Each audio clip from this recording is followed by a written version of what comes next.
Hi, I'm Tom Rhodes. My favorite thing about being a comedian is to be able to go to different countries all over the world and be able to kill an audience with laughter. I wonder what comedians are making jokes about in Malaysia, and I wonder how my jokes are going to go over. A friend of mine wrote on his Facebook status update that he was feeling suicidal and thinking about jumping off of a bridge. So I poked him. The comedy scene in Kuala Lumpur is just starting. It's a few years old.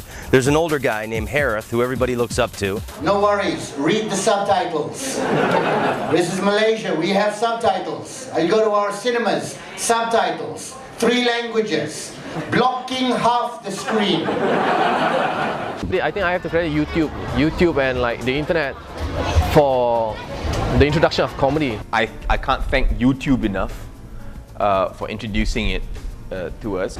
Now people are beginning to understand the culture, understand the form. I said, what can it do? So this is a Bluetooth headset. I got the range at 15 meters. Means you're standing here. Your phone is 15 meters away. You can still talk on the phone. Why would I be 15 meters away from my mobile phone? The reason it's a mobile phone is because I can carry it with me, usually in my pocket by my hips. So even if I was a giraffe, I would need 15 meters. Because here's a fun fact, giraffes neck maximum 6 meters. There's a common misperception that Muslim people have no sense of humor.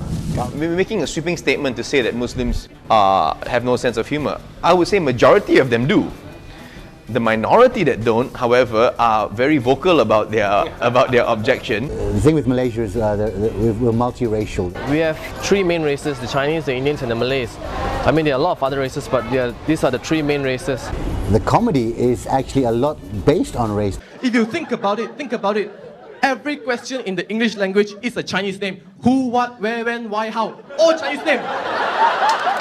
I mean, people tell me, aren't you proud to be Chinese? You know, Chinese, they were the pioneers of medicine. They invented paper. The Chinese didn't invent paper. A smart guy who happened to live in China invented paper. And in any case, I'm Chinese. I haven't invented shit. I've not done anything. Why should I be proud to be something that I didn't work hard to achieve? You know, I'm proud to have nipples. Why? I'm in love with the many different flavors of humanity that you find in Malaysia. You got Malay Muslims, Chinese, Indians. There was probably only 2 white people in that whole audience last night. There's a race on one side and there's religion on the other side. So the big issue in the United States right now is they're going to build a mosque at Ground Zero, and everybody is upset that they're going to build a mosque. Do you think they should build a mosque at Ground Zero? Yeah! I think in the United States we should build a mosque on top of every building, then we'd never get attacked. It's very difficult to try and tell people or try and get people to look at the funny side of something when they have decreed that their religion is beyond the realm of jokes. There were many times during my early days when the audience would be like, ooh, are you allowed to say that? For me, it was learning on the job. It was finding the fine line between being able to continue doing what I'm doing and being arrested and disappearing, which doesn't happen in this country much.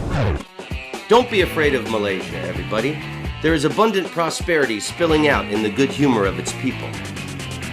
They know that we are all one big human family and that laughter unites us beyond all meaningless conflicts. I know I will return to see some of the best friends I've ever made in my life.